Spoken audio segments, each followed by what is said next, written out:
what came out is not necessarily a fun, lighthearted read. And I understood that. As I presented it to the world, I did not expect people to necessarily love it. I didn't think this is going to be the book that's going to skyrocket me into global fame. And I knew a lot of people would just not care for it. I understood all of that. I didn't expect the response I got from a certain group of my friends. Now, some people, I should say, have loved it. I have had some people, not just my family members, people I know well, who have read it and has spoken to them in a deep way. Part of the book really does struggle. That people, pastors and clergy, especially ELCA pastors, my friends, have really enjoyed this book because it speaks deeply to that ache that I think our clergy people have of what are we called to do? I mean, is God really calling me to do this? And how come these people who seem like they're preaching hate, how are they getting the attention from the world when the people who are actually proclaiming the good news of Jesus Christ, dead and raised, are not? And what's going on there? And part of it is that ache that I think other clergy people have read and they've just responded to it and they've really loved it. I think a lot of people have read it, and I think most of the reaction I get, the first half, I think people really enjoy. I'll get an email from somebody reading through the first half and they'll say, loving it, can't put it down, it's wonderful. And then it goes quiet. And I think there's it goes by day, and on Tuesday, some stuff happens where sins are kind of projected on these screens, and it gets really dark, and it's kind of really dark for the rest of the book. And I think people kind of get through that, and it becomes heavy, and the ending, in my mind, the ending is perfectly resolves everything, but a lot of people have heard again and again, they get to the end, and it just doesn't offer them the closure and the hope that they wanted. So that, I would say, is probably the majority of the people. They've read it, they've appreciated the writing, they think it's well done, they'll read my next book, they weren't terribly offended or anything, but at the end of the day, it was fine.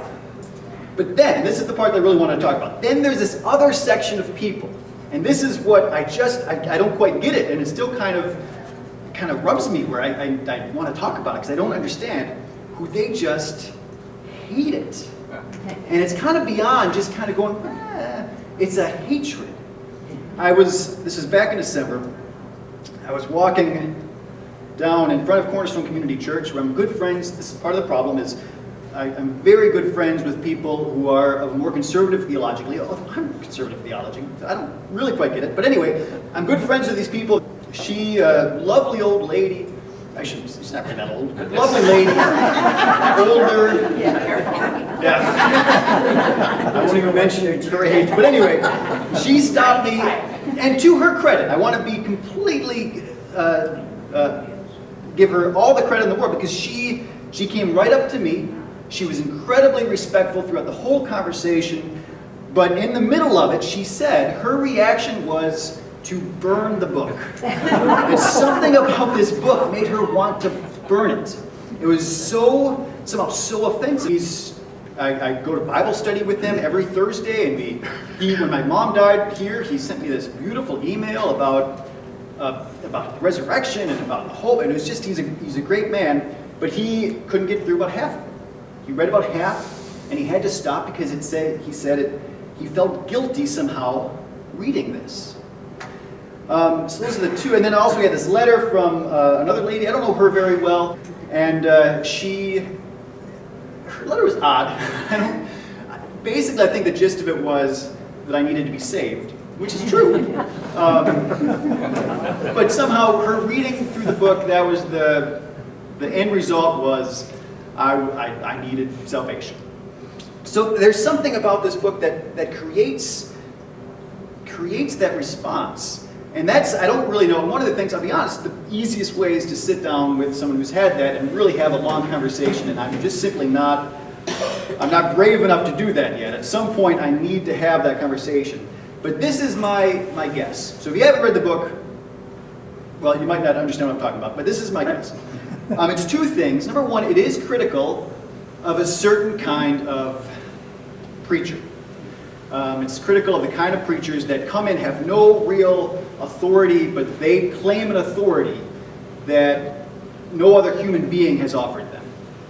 So there is something where these self-proclaimed prophets who are charismatic. There's something that is compelling about them. They sweep in. They have no authority except the authority they claim, and people, they listen to them. He's the loudest voices in the room that somehow Christians listen to. And I'm very critical of that, to the point where I call it demonic.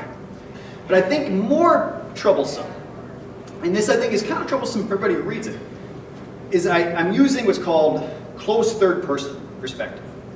So it's the narrator is using he, she language.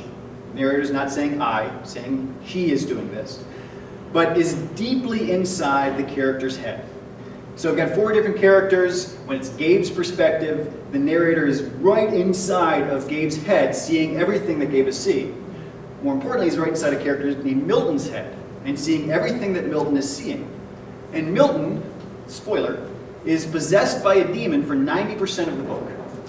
And so it isn't clear, because of that close perspective, it isn't clear what is reality, what the narrator thinks, and what Milton thinks. All of that is very blurred.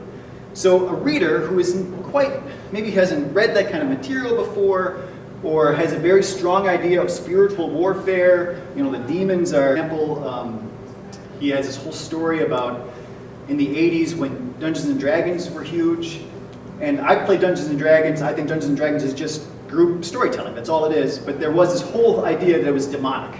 That you got to be careful of that kind of stuff because the demons will get you. So this is the population that has that kind of understanding that you've got to watch out for demons. They will sneak up and they'll snatch you. And so if you read a book where that is blurred a little bit about what the character is doing, and if the demon is kind of getting a voice in the book, and even though I would say I'm being very critical, and the demon is certainly not a hero, it's actually pretty awful, but if that's blurry, I think that is what that reaction is. They are reacting to the existence of this demonic presence in the book, and the book's not calling that out immediately. The demon's not wearing a black hat. He's actually a preacher. He's not obviously the villain. He's standing up in front of people and ostensibly preaching the gospel, although he's blaspheming. So I think that's a big part of it, and also in that, some of the narration uses bad language, because again, it's not me writing it, it's Milton thinking it, and so that can be kind of confusing. I use a word in narration that I've actually never said out loud. It's the word that starts with God, and it ends with damn, and I can't put those together just because that's my piety. I would never say that aloud. But in the book, it's a few times that happens because the characters say it or the characters think it. And so if you are of a certain mindset where that is blasphemy, which I actually agree, and you see that in a book that's not with quotes around it, I think that's where that's coming from. But anyway, I can speak about that for the next, half hour, because that is so much in my head of why do they hate it so much. But those are my ideas about that.